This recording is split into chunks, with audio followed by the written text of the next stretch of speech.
All right, everyone, welcome back into another NBA DFS video. Have a Friday slate here for you guys. Kind of a weird slate. DraftKings 6-game slate. We're going to touch on really the full slate, the 10 games, because FanDuel is going to include that as well. So for a start of this video, again, I just want to mention that 6-game slate on DraftKings, but going to be talking about the night game as well, or the night games as well. So looking at right now, we do have a lot of injury news, but a lot of that is in the late slate. So again, it's kind of a unique slate today on both sites. What are your kind of initial thoughts for today's slate? Well, I didn't realize that FanDuel had all 10 games on the main slate until like 10 minutes ago. And so it's kind of annoying that, like, I don't mind them splitting it up, but I don't like it when both sites are doing different things, right? Yeah. And so, I don't know. We're done it with DraftKings an hour after lock, which is always nice. And then FanDuel, I'm not playing FanDuel today. So I am going to play the night slate on DraftKings, though. So we still have a lot to talk about with these teams. Yeah, it's a 4-game slate. I mean, that's a main slate on some nights, so really not a bad day for that. But just as an FYI for anyone that's looking at ownership purposes, that's why, someone like, let's just say Anthony Davis is going to be 10% owned on FanDuel, 0% owned on DraftKings. That's going to be because, well, we're looking at FanDuel main today. Yeah, I don't think we, fortunately, we don't have ownership projections for the DraftKings night slate. Yeah, so it kind of is what it is. And let's just actually take a peek at the DraftKings main slate ownership. Royce O'Neal is going to be chalk right now. Tyus Jones, Drew Eubanks. I hope his face is all right. Jalen Williams, and then KD. So we do have a lot of chalk on DraftKings because it is a more condensed slate. Yeah, excuse me. Yusuf Nurkic is doubtful. Assume he's not playing. Drew Eubanks probably going to play a lot of minutes. I mean, we haven't projected for 23, which sounds kind of light. So I think that's kind of the minimum he's going to play. Could possibly play more, but he's good chalk. I think these top three, Royce O'Neal, Tyus Jones, Drew Eubanks, all look great. Jalen Williams is fine. Jalen Williams, for me, was more a piece I was trying to get because I want to get runbacks because I am playing a few Washington players. Kyle Kuzma went off yesterday. Jordan Poole's coming off the bench now, which I think is good for the other players in the starting lineup. It's a little bit more usage to go around, a little bit more of efficient fantasy scoring, I guess. And then, yeah, so we'll see what we get. Yeah, let's just talk about Washington real quick because definitely it seems like it's one game. Don't want to get too crazy with it, but hopefully we get a more condensed lineup at least from them. And so to your point, Kyle Kuzma could be a good play. He's not too chalky. Projected to get 32 minutes, and that's the biggest thing with Washington. We need these plays like Bilal to get 31 minutes, and if he does, he's going to be decent chalk. Tyus Jones, a little bit higher price, but seems like okay chalk. Are you like which ones there are you trying to get to for Washington? I'm basically trying to get to everybody except for Koulibaly. His price is good. He's projected for 31 minutes, and I think that's about what he played last night. But I just haven't.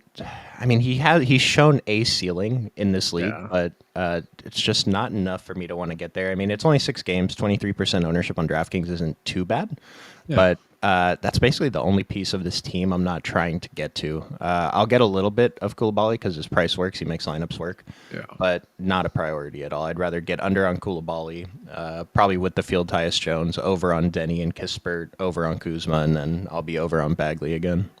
Yeah, I think that's fair. Let's just see here. So let's actually just get into the position by position breakdown here. Let's go ahead and start out with the guards. Again, if anyone has any questions, make sure to get those in. We'd be happy to answer those. I am still going to sort it by DK position just because that's typically what I do. But we're looking at FanDuel main as well. It's kind of weird, but I wonder, is that going to cut off players? No, we're good. Okay, so yeah, looking at DK value on tonight's slate, Gary Trent Jr., Eric Gordon, Trey Mann, kind of popping up as good value. Trey Mann, 4% owned on FanDuel. This is so weird. 0% owned on DraftKings, obviously, because it's a little bit different of a later game. KCP's decent. I guess, how do you want to break it down? Like, is this fine, or should we do just the early games first and then night games? I don't know. I don't know that we've ever had this situation before, so I'm not sure. It's this drastic. Like 4 games is a lot, Yeah. I think let's do the early games first, and then we'll touch on the late night games. Let's do it. Okay. That's weird though. Okay, DK main, we'll sort by that, and then we'll jump into the late night games. So I did DK night. So there we go. So Gary Trent Jr., Eric Gordon, Grayson Allen. Do you like those plays for Phoenix? Obviously, assuming Bradley Beal is still out. He is someone that is currently questionable. He could play. No, he's out. He's out. He's confirmed out. So Yusuf Nurk, game time decision. Bradley Beal out, and then Lee is out as well. So Grayson Allen had a pretty poor game yesterday, and I think Eric Gordon had a good one relative to what we're expecting. And so I like them both. Grayson Allen coming in lower ownership. I feel more comfortable with Grayson Allen, but they're both pretty good GPP plays. And then Gary Trent, super annoying GPP play, but I think we have to just suck it up and just play him too. Yeah, he's kind of an annoying play, but if he's going to get 30 minutes, it's something that we have to consider. I don't think he's someone I'm like actively going out of my way to play, but he is someone I have ended up on like twice already. So yeah, I'm making 60 lineups on DraftKings today. He's in 23% of them right now, so I'm exactly with the field. I feel I'm comfortable with that. Yeah. Speaking about Toronto guards, do you like Quickly tonight? I don't think so. I have a little bit, but I don't know. I was pretty excited about playing him when he first got to Toronto, and then lately been more excited about playing RJ Barrett, but I'm getting a little bit of both of them around the field on both, so I'm not over excited about him. And then Scotty Barnes is pulling some ownership too. He's the player I'm getting. Actually, I'm getting more Gary Trent, but I'm getting 20% of Scotty Barnes too. I mean, I'm just kind of mixing it up with all these guys, and we're not centered, but I'll throw in Pirtle's name as well. Yeah, no, I think that's a good call there as well with him. It is weird with Toronto. They kind of blew out, right? They blew out Brooklyn. They did. I wanted to have the first game be like a good indication of what was going to happen in the second half, and with them blowing them out, I'm like, it's tough to say. Like we know Quickly, Barrett, they're going to get minutes. Gary Trent should get some run, but it still somewhat feels like a question mark as to who they're going to really want to go in on. Yep.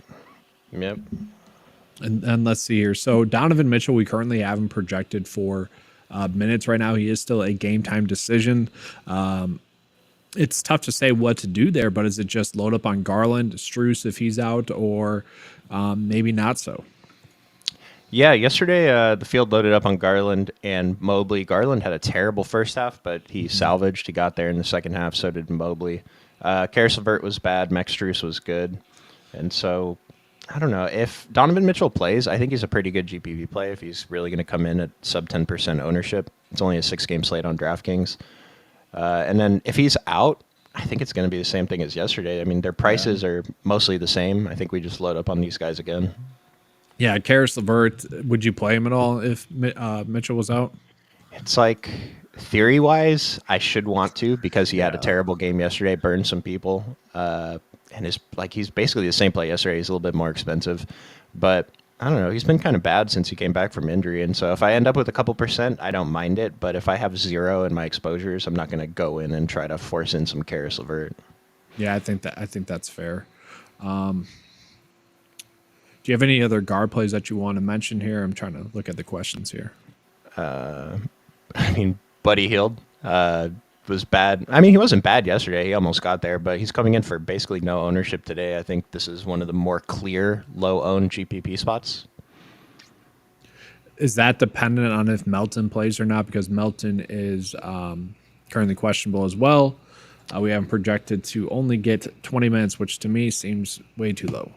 I think we got the news that Melton was in, and we actually just got an update from Underdog that Nick Nurse said Melton's going to play around 20 minutes today. Okay, gotcha. Easy enough then. So does that shift though anything like Kelly Oubre, Buddy Hield for you at all? Not too interested in Kelly Oubre, and like a big thing that Nick and I were talking about yesterday with Buddy Hield was his minutes have been high and his usage has been insane, highest of his career over a 3-game stretch. And so, I don't know. We haven't predicted for 34.5 minutes. I'll be pretty happy with a 5% Buddy Hield if he plays 34.5 minutes today, even with Melton back. So I just want to point out too, Kyle Lowry played 25 minutes yesterday. I don't think he's playing today. Yeah, he's out. Yeah. And Campaign was looking like he was not going to play until Kyle Lowry went back to the locker room.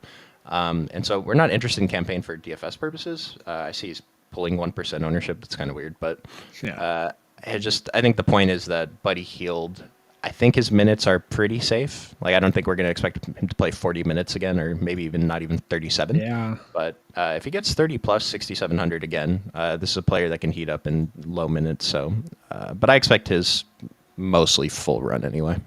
Yeah. I will say I'm a little bit worried about him today, more so on FanDuel. Like, obviously, FanDuel, the bigger slate. I don't see myself like considering him at all there. Obviously, on DraftKings, where it's more condensed, sure, but it is a difficult matchup, and he is starting to get priced to, like, I think he's correctly priced today. Yeah, that's fair. So let's see here. I'm going to jump into some questions here. I don't think we have any like really big questions tonight just yet. Jalen Smith got a DNP yesterday. Yeah, that was weird. He was like ruled looking like he was going to sit, and then he was active. That was a weird one. And yes, it is a 6:30 slate. So just as an FYI for the Discord chat, we will be starting a half an hour later than we typically would. So just as an FYI there. And we got a question or kind of a statement about Jokic's ownership being way too low, and I haven't even looked at it just yet. So I'm kind of curious. Yeah, let's see. What's Jokic coming in at? Yeah, it's pretty low. 2% on FanDuel. Wow. Yeah.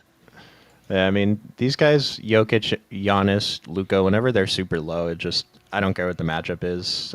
They're good GPP plays. Mm-hmm. Then we got another question from Lucas here saying SGA on DraftKings. Yeah, it seems fine. So my concern with SGA is he loses that last 6 minutes in the event of a blowout. It's a pretty decent spread against Washington, but like looking at the other studs on the DraftKings slate, there's just not many. And I don't know, KD, Donovan Mitchell, maybe Devin Booker. Those are the only guys with like that true 60 plus fantasy point ceiling. And so at low ownership with SGA, I think that we have enough value today. We can go there. So I like that shot. Yeah, I think that's fair. Herbert Jones tonight. I don't know if that's a question or a statement, but I don't know. With the Pelicans, I just feel like they're all kind of stayaways when everyone's healthy. Yeah, Herbert Jones, he had, 7 steals yesterday? Good for him. Hit 3 threes, so he had a phenomenal game. He played 37 minutes. Yeah, he could still play 37 minutes even with Brandon Ingram back. But, I don't know, are people going to chase? Is ownership coming in too high? It's not too bad. Yeah. I don't mind taking a couple shots, but not anywhere as close to as big of a priority as he was yesterday. I will say Point Zion is pretty interesting, even with Brandon Ingram back, even against Miami. I still like, I'm going to be over the field on Zion today again.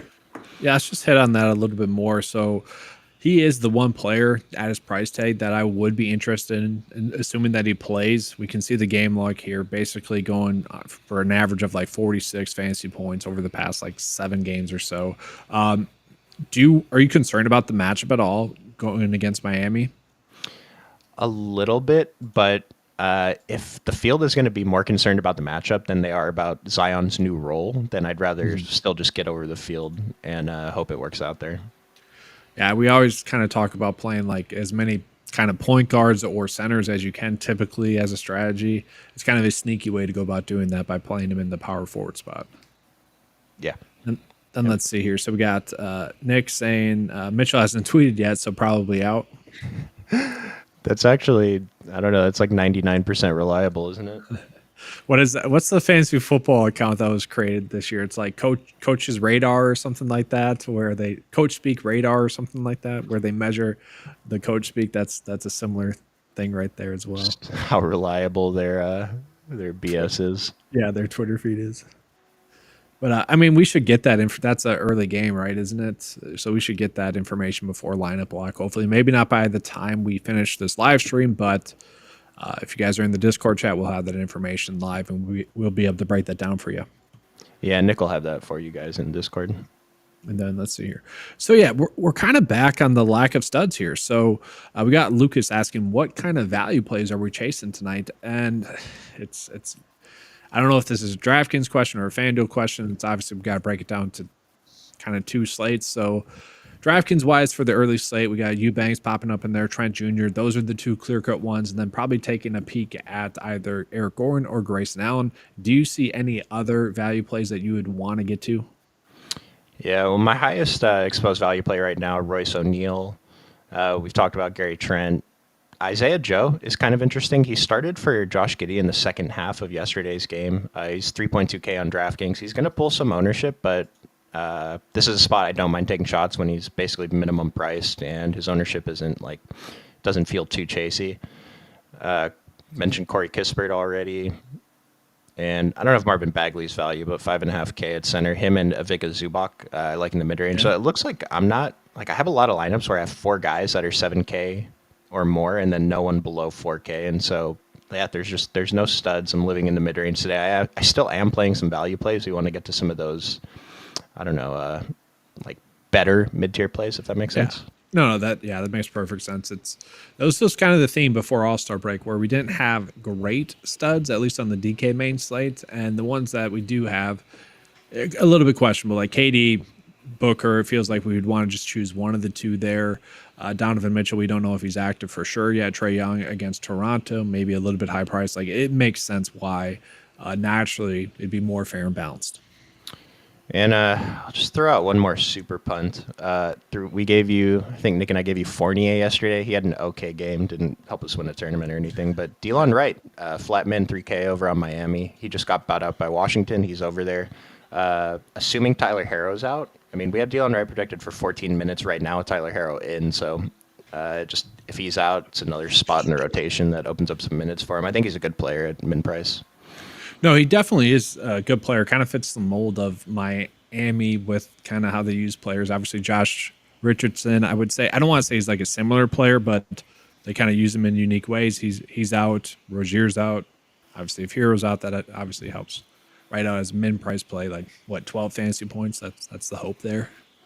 Well, I don't know. For me, for some reason, I want 16 from a min price guy. Well, yeah, but 12 and the rest of the guys go off is it's a fine result too. Yeah. So let's see here. Do you think Young or KD outscore Shy tonight? I mean, it's possible. Yeah, it is. I want to say SGA has the higher ceiling. He's going to hit the ceiling more often. But so a lot of times, if like let's say SGA was a chalk, he's going to hit the ceiling more often. He has a higher projection than these other guys, even though he's more expensive. I would say play more of the other guys, but SGA is coming in at lower ownership than all these guys, and so I think that we can just take shots. Like I just said, like I'm living in the mid range, but we do have enough cheap value plays that we can fit SGA in, and I always want to get over the field on SGA when he's sub 10% owned, and even though it's a large spread against Washington, it's just we don't mind playing players from the team doing the blowing out. And just as an FYI, Josh, you got to update that logo here. Just tossing it out there. What about this question from Courtney? We got Jalen Johnson. Why is he so low on FanDuel? I would say because it's a 10-game slate on FanDuel, DraftKings 6-game slate, but he is low owned on both slates. He's kind of the curtain boy for GPP plays for this channel, or at least this season. Is he someone you're getting to? Over on FanDuel, so I built some dummy FanDuel lineups. I got 3% of Jalen Johnson, so looks like right with the field on that one. I don't know, 8,100. He's been okay recently, so that's probably why people don't want to play him. But I think he's always a GPP play. He's a guy capable of putting up 50-plus fantasy points on any night. Yeah, I would say he's a little bit more appealing on DraftKings. I would say he's too low owned on DraftKings given the upside he has. Like, we have him as a pretty good value play at 15.7 for a value rating. Like, that's pretty good. Yeah, I'm over the field on him on DraftKings, 7,300. Then we got a question. Is RJ Barrett in? He's questionable, He's game time decision. We should get that information. We will get that information before lock. It's the early game, but we should get that information hopefully before this video is done, so we can touch on that if it comes through. But with that, we'll get back into some more questions here if you guys have those. We'll catch up on those. But let's go ahead and jump on into the forwards here. Again, we don't have that many great pay-ups. We got LeBron in the late night slate, at least looking like a good play. In terms of early slate plays, let's see here. Kevin Durant, decent. We got Scotty Barnes, decent. Jalen Johnson popping up in there. But I'm a little bit shocked that the Clippers guys, Kawhi Leonard, Paul George, are not popping up in there more. And then Zion, a play that we both agreed is a good play, not popping up as much. And then Evan Mobley as well. He seems vastly too cheap, and I would have thought he'd be more chalk, at least on DraftKings. Yeah, the Clippers one is weird because I'm seeing a 9-point spread against Memphis. And as far as I can see, the Clippers are fully healthy, and Memphis is like the worst team in the NBA when they have this roster on the court. So it's something to note. You know, it's like not me saying Vegas is wrong, but Vegas thinks for some reason this is going to be a close game. Like OKC Washington is 17 points, but Clippers Memphis is only 9. And so I'm going to be a little bit interested in these Clippers studs if no one's going to take that shot that the game stays close. Yeah, it's not like they're too high priced either. It's that's what's a little bit shocking to me. Like they could all easily hit value. Maybe they're not going to exceed it, but yeah, given that spread, I completely agree there. And then, yeah, what about Evan Mobley? Is he properly owned on FanDuel? Obviously, it's a 10-game slate, and then on DraftKings, kind of what are your thoughts on there with him because Philly's still without Embiid? Well, Evan Mobley, power forward only on FanDuel, 7,500. It's probably the appropriate price. 7K on DraftKings seems a little bit light. And so, I mean, I'm over the field on Evan Mobley again today. Even better if Donovan Mitchell's out. Yeah, I think that's fair. And speaking of Memphis, let's just talk about them real quick because, again, it is a closer game than really most people would think. 9-point spread. Is that a situation where you might want to get to Jaren Jackson Jr. specifically on DraftKings where he's probably a little bit too cheap, assuming he plays? And then maybe Vince Williams, Aldama, any of those guys? Yeah, I do like Vince Williams. And then Jaren Jackson was a guy that I had to put a cap on him because I was getting a little bit too much. I mean, I want a little bit over 10%, but I don't want half my night to depend on Jaren Jackson Jr. As for other guys on the roster, like I was looking at Jordan Goodwin. 5K is a little bit more than I'd like to pay for him, but he's a bit interesting to me tonight. And then the other guys from Memphis, this team is just a dumpster fire. They definitely are, but that typically is a good thing for DFS purposes. At least like we can get some random value, but that's not the case. Yeah, it's not the case with them. It's super annoying. Yeah, and so I'd say Vince Williams, even at 7K, at very low ownership, similar to like Buddy Hield, I think he's a pretty good play. It's kind of getting overlooked by the field. At least with Vince Williams, I don't think we have that fear of losing the minutes to like DeAnthony Melton like we do with Hield. So I would agree. He feels like he should be around 7 to 8%. Obviously not like crazy, but yeah, at 3%, he feels too low owned. What about Tobias Harris? He had a terrible game last game. Not a good matchup as well. You mentioned you like Buddy Hield, but like Tobias Harris is someone that I would expect to bounce back, but at the same time, I'm a little bit concerned about him as a play. Just 27 minutes, that game was not the best and really hasn't been playing well recently. Is that just a spot where you're more waiting to see until he does it again? it's unfortunate. Tobias Harris, I think today he feels like a 0% play. Just his price is like this is basically max price Tobias Harris in one of the tougher matchups. I think it's fine to not even take shots on him. Yeah, so let's go ahead and pivot back into the chat here. We did get some news. We got Lucas saying RJ Barrett out. We got Sankey here saying that RJ Barrett is out as well. So let's go ahead and talk about that real quick because that should create some value for us with that. Is it maybe just Scotty Barnes or kind of what are your initial thoughts with RJ Barrett being out? I wish this would load. Trying to pull up the usage numbers with RJ Barrett off the court, but I mean, Scotty Barnes' usage has been weird. I talked about him yesterday. His assists he's been averaging 7 since the Siakam trade, went down a little bit yesterday. But the problem with him is his scoring. And so he put up a good fantasy score yesterday. But I don't know, he just has to be more aggressive with the ball. I kind of feel like it benefits maybe quickly a little bit more than it would Scotty Barnes. But Yeah. I don't know. I'll see if I can pull this up and see exactly what happens when RJ Barrett's off the court. My initial thoughts are that Quickly's a little bit too cheap. Scotty Barnes is a play that I can get to now. That just makes Gary Trent Jr. A safe play now. He probably already was, but like now it just becomes almost like a must play. Like that's chalk where you could have talked me out of it, but now it's just like we kind of need to eat it. And then maybe like Gary Trent Jr., maybe Okachai, like maybe one of those two plays are someone that pops minutes wise, but we got to see that first. Maybe, they have so many of these random guys now for them. Jalen McDaniels, Jordan Mora, like whichever one of those three gets minutes, like maybe starts, we got to see that first and foremost. But if they get like 20 minutes, I might be interested in one of those guys. Bruce Brown, like he probably gets a slight bump. He becomes probably a safe play. But that's kind of my initial thoughts. I don't know about like Kelly Olynyk benefiting from it at all or anything like that. Well, I was going to say, I wonder if this pushes Bruce Brown into the starting lineup. And even on this new team, Bruce Brown is still not a player I'm ever excited to play. No. He feels kind of, I don't want to say overrated, but the field values his minutes a little bit too much. But if he is inserted into the starting lineup, then I think we just have to have some interest in him because he's probably going to play 30 plus minutes. Yeah, no, I'm right there with you. I want to see if the data updated real quick on that. I doubt it. It's a little bit too fast, but we can touch on it at the end of the video if it didn't. Yeah, RJ Barrett's still in there. So we'll touch on that at the end of the video here. But interestingly enough, we got Grady Dick for 20 minutes. Maybe he's someone that gets 25 now.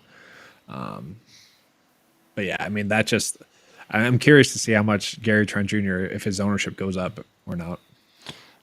So I was able to pull it up with Pascal, Siakam, and RJ Barrett off the court. Kelly Olynyk actually gets the biggest boost, but it's too low of a minute sample to do anything with that. And then Quickly and Gary Trent get a very minor boost. And so it's a small sample size. The data doesn't show enough with Scotty Barnes without RJ Barrett, without Pascal.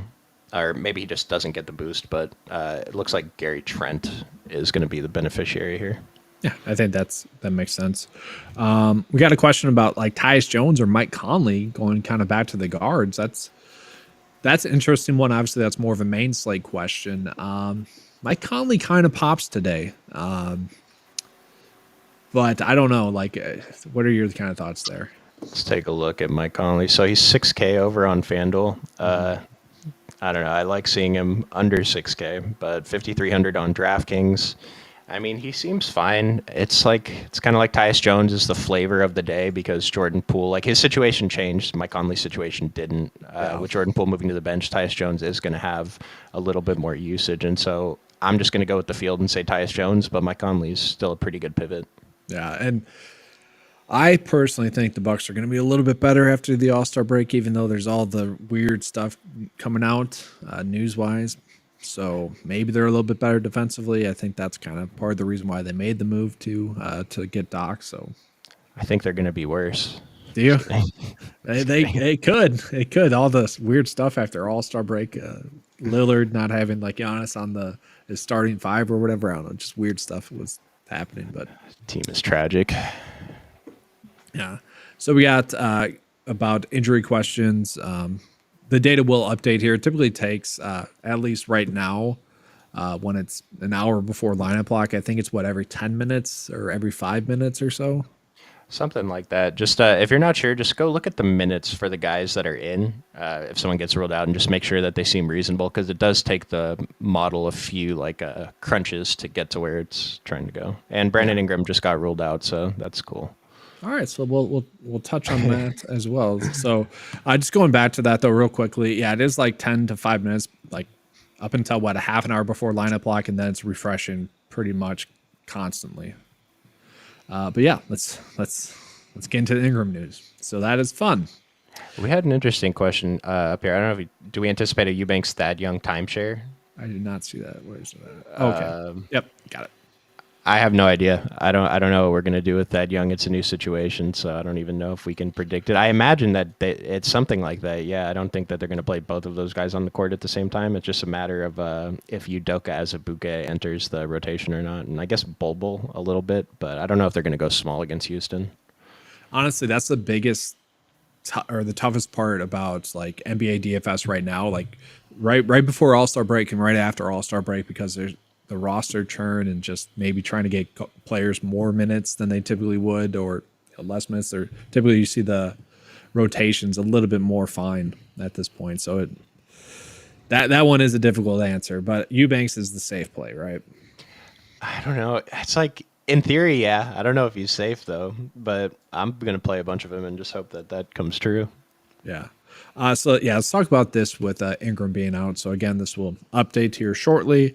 Do you imagine Zion just becomes really chalk, really on both sides, or not? So Zion was like 33% owned yesterday on a larger slate. Does he get 33% today against Miami? I don't know if that's enough for people not to want to play him. Like, I want to play a lot of Zion. I'm going to be jamming him in today. So regardless of what his ownership comes in at, I'm probably going to be over the field. And I'm just going to hope it works out. And then CJ McCollum, I don't think Zion was in the winning lineup yesterday. It was CJ McCollum. And Zion had a fantastic game. CJ had a really good game. It's just the way that the pieces fit together. And so don't sleep on Zion or on CJ. And then someone asked about Herb Jones earlier. Yeah, with BI out, him and Trey Murphy are going to look awesome. So. And then I got to ask Larry Nance at all. Like, does he get a little bit more bump in minutes at all or anything like that? 4K. Well, so yesterday Larry Nance played like his what felt like his season low in minutes. He only played Yeah. 12. Jonas Valanciunas was balling yesterday. Got 27 minutes, and so they didn't even have a center on the court the entire game. A lot of times it'd be one or the others on the court, Jonas or Larry Nance, but yesterday that wasn't the case. Jonas, I don't know. 4K, it's like starting to creep up into the range where I don't really want to pay for Yeah. Larry Nance, but if I end up with a couple shares, I don't mind it. I mean, they could go right back to doing what they were doing before. If the coach isn't happy with like something that Jonas did in the first half, he could just bench him for the second half again. Yeah. Yeah, that's fair. I will say for me, that's more of a single entry type person. I'm just going to be. I think Zion, CJ, they're both very safe. I just want to play them. I don't really care about the chalk on them, Hmm. and then probably we'll get to Herbert Jones then as well. Yep. Yep. Let's see here.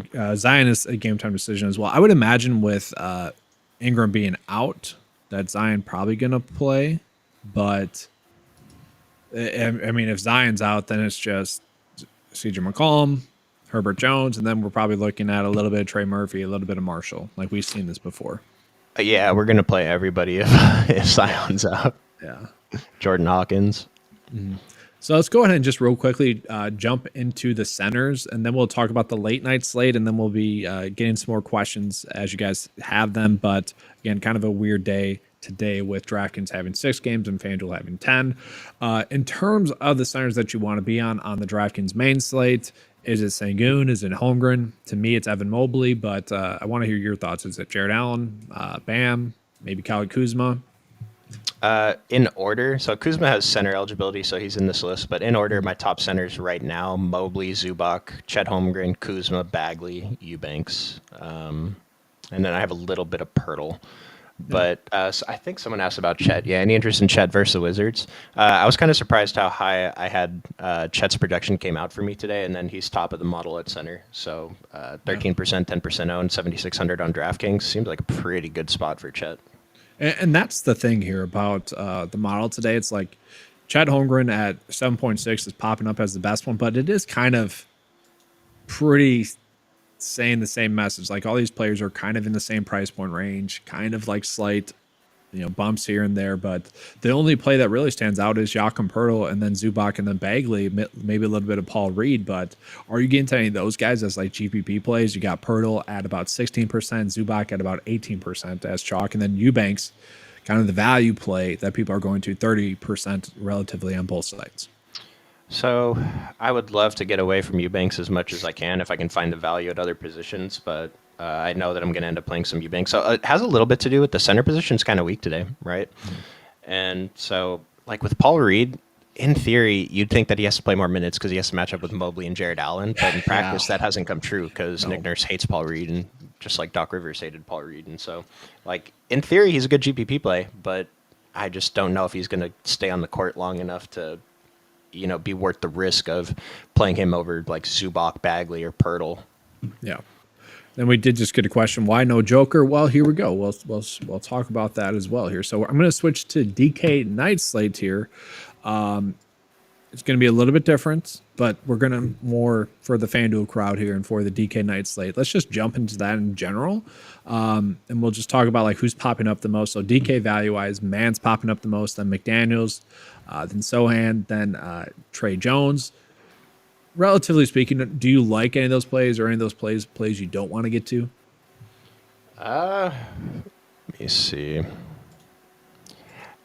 It seems fine. I haven't dove into the night slate too much, so I don't want to sound too confident in anything one way or the other. Yeah, like Trey Mann is certainly interesting. Like, can he kind of keep up this hot streak? I do think that's a play I just want to roll with a little bit. But after that, I'm a little bit surprised at the names that are popping up in terms of value, in terms of the index. Jokic is the best play on the slate, just regardless of like main or night slate. So on FanDuel, he's only 11% owned going against Portland. With Jamal Murray out, I guess that's somewhat of a concern. Doesn't he typically in these games that are below us? Doesn't he typically not shoot as much? I think that's a narrative, but is he someone you'd want to get to? Yeah, I would still want to get there, and then because Jamal Murray is not playing today, right? Yeah, he's out. Yeah, and so just Jamal off the court, boost to Aaron Gordon, boost to Jokic. So if you can find the ways to fit him in, I mean, it's just so much different on FanDuel because there are It is. actually good elite centers over there, where DraftKings, we just don't have that on the main slate. So Yeah, it's weird. And we'll just show you guys FanDuel ownership as well, real quick. So, got Pods popping in as a lot of ownership there at 31. The Soul there at 39. He's kind of the chalk.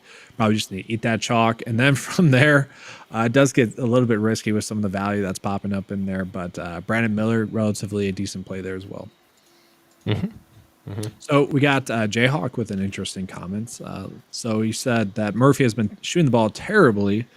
Honestly, that makes me kind of like him. Like if we get with no BI tonight, like he should shoot the basketball better, and that's kind of his point. it's funny because I love targeting these guys who've been playing poorly. You just need one on shooting night to help us win a tournament. But he's been so bad that it's hard for me to even want to get to him here. The issue is like he should be cheaper than he is too. Like that's the biggest problem right now, and he's not. So Yeah. if he was like 4.5, like sure, let's fire him off. But yeah, that's kind of the issue. Yeah, it looks like I'm just going to get a ton of them, though. Yeah. We will refresh this at the end of the video here, which we're getting up against here. But we'll answer a couple more questions here. So Jalen Williams or Jalen Johnson? Man, for me, the hype train on both of them kind of wore off a little bit, huh? Yeah. I mean, not data wise, but yeah. I have them as basically a coin flip. Yeah. I mean, the data likes Jalen Johnson a little bit more, but really that could just depend on the projected minutes. You know, Yeah. OKC's that game's really a blowout. The other game's only an 8-point spread. So it really could just come down to that. So kind of a guessing game there. Yeah, I mean, if you want to go strictly by the model, Jalen Johnson higher across the board with half the ownership, so it's pretty easy there. Maybe Washington plays better though in the second half with Poole on the bench, though. You know, maybe. Dude, I need a big game from Avdia today, man. This guy did not even show up yesterday. Best balls or what? Oh no, just I'm gonna play a bunch of. I lost a bunch of money on Avdia yesterday. I'm probably gonna lose a bunch of money on him today. He had 4 really good games in a row, followed by yesterday's dud, but he still played 27 minutes and he was playing completely terrible with Kuzma taking over. So That's fair. Just gonna take shots on the low on Denny again. That's fair. We got a question about Jose Alvarado there. We going back to him at all tonight? I think so. He got helped out by the blowout yesterday, but he still got there before the blowout. And Nick mentioned him. Shout out to Nick on yesterday's stream. And so, yeah, Jose Alvarado, even though it's different positions, he's going to look great. And then if Zion's out, it weirdly affects him just because Zion's been handling the ball a lot with the second unit. And so if there's no Zion, it's just more opportunity for Jose. Just looking at my stuff, it looks like I'm going to get a ton of him. Yeah, just value wise, now that we know he's probably going to get 20 minutes, that does feel like, I don't want to say safe, but definitely good enough on the slate where we didn't have value that we feel great about. I'm getting like 12% of Jose on my new run. Just we have no one to pay up for, so it's tough to get more. No, I think that's fair. Like 15% would probably, like, if you were really trying to go studs and duds, would feel better. But like, we don't have to do that again today. It's more of a fair and balanced slate. And so let's see here. I don't feel like we need to do a first look build just because it's the difference in the two slates is kind of weird. So let's jump back, unless you do. That's I'm cool with it. No, I'm cool without it. Okay. Yeah, I think that's fair. Let's see here. I wanted to jump back into. Well, let's see. Do we? We'll take another peek at Toronto here, see if that changed anything. Let me just do another refresh here. We just looked at the Pelicans. We'll take a peek at Toronto as well. So Toronto with RJ Barrett out. Let's see kind of where the data is coming in on now. So Grady Dick, 23 minutes. Kelly Olynyk, 21 minutes. So not the biggest bumps there. The biggest bump in terms of minutes is going to be Bruce Brown, and he is now popping up as one of the best value plays on the slate. Don't you love it, man? Thought we were done with Bruce Brown, and we're not. No, I do love it. I like the ownership there. Like, I don't know. I feel like if this was a normal slate on DraftKings, he'd be like 20%. You know what I mean? Like, I feel like he has to, right? Like, I'd be surprised if he came in at less than 20% now. I think the model still has to update for that. Yeah, I do wonder though, like given like the FanDuel being a 10-game slate, if that's doing anything to like the ownership projections across the industry. maybe. So It's an interesting play. It's an interesting play. I mean, he's a pivot off Gary Trent. You could probably play them together. They're so cheap. yeah. For our closing thoughts, let's just go ahead and give like kind of our favorite plays, and I'll start with that. And honestly, it's going to be kind of cookie cutter here. I'm going to be loading up on the Toronto plays. I'm going to be loading up on the Pelicans. So for me, it's going to be a lot of Emmanuel Quickly. It's going to be a lot of Bruce Brown. Gary Trent Jr. feels too cheap. And then for the Pelicans, I'm going to be just ending up on Zion if he's active. CJ McCollum just feels super easy. And then probably Herbert Jones, but like to Jayhawk's point, I don't mind Trey Murphy, but I don't want to probably play both of them in a build. Maybe it's one or the other. I'm not going to set a rule for that, but I would make sure that if you're playing a bunch of both of them, that they don't end up in like half your lineups together because it's uncomfortable. But yeah, I agree with all the guys that you said. Tons of Trey Murphy, a lot of Zion if he plays. If no Zion, then basically loading up on every other Pelican. Yeah, it's fair. Any late night games plays that you like, or? Let me see. I just build some dummy builds, but I will say Delano Banton at 3.5K. His role is kind of ambiguous right now. Wembanyama looks awesome still. Pods, AD, Devin Vassell. Yeah. Sochan at 5K has been a leverage play the last few slates. Don't know if it's really worked out, but and then Grant Williams. I think we saw someone mention Grant Williams in the chat earlier. Yes. He is still a top 5 center in the NBA since he's been on Charlotte. He did not break that streak yesterday. This dude came in and gave buckets, man. So he's a play. Honestly, that might make me want to play the night slate a little bit more than I should. Just to play Grant Williams. What a timeline we're living in, man. And Portland's pretty banged up, so like there's some fun plays we can get to on there, but obviously that's a whole different thing. It's like the nut matchup for this dude, Grant Williams. He's like 7 for 16, 7 for 12, 6 for 12, 5 for 11 since he's been in Charlotte. I'm pretty sure it's off the bench for all of them, and he's crushed every game. So this is hilarious. Well, just like Nick Richards isn't playing as much either. At least the last game he didn't, which was a little shocking. So, yeah, Charlotte is a disaster, man. Like for 20 years, but feel bad for Charlotte fans. Yeah. But that's going to do it, guys. Again, the Discord chat will be going live in about a half an hour. It's a little bit different than the normal time, so be on the lookout for that. Well, don't be on the lookout for that. The link to that is going to be in the description below. But yeah, starting half an hour later than it typically would. Real quick, Donovan Mitchell is out tonight, and so I think we go right back to firing up Mobley, Darius Garland. Jared Allen is going to be a pretty sick GPP play because he's going to come in with less ownership than Mobley. And then I imagine Karis LeVert's ownership is going to come up. I guess I'll take some shots, and Max Drew still looks pretty good to me, and Isaac Okoro. Basically the entire Cavs team. So, man, it feels super easy to make a very safe build by just targeting the injury spots. Barrett, Ingram, and now Donovan Mitchell. Like you can make a very safe, fair and balanced build.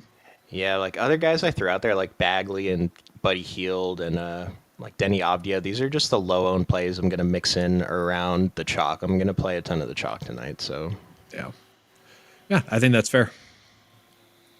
But I think that's going to do it for us, guys. Appreciate you being here at the same time tomorrow, I believe. I didn't double check that. I think it's a normal slate tomorrow. Tomorrow, we're actually an hour later at 3:45. I'll be on with Jayhawk, and then I got double duty tomorrow, so I'll be in the Discord as well. Fun. There we go. So, yeah, be on the lookout for Chuck tomorrow twice. Yep. Appreciate you guys watching. Thanks. Yep. See you guys.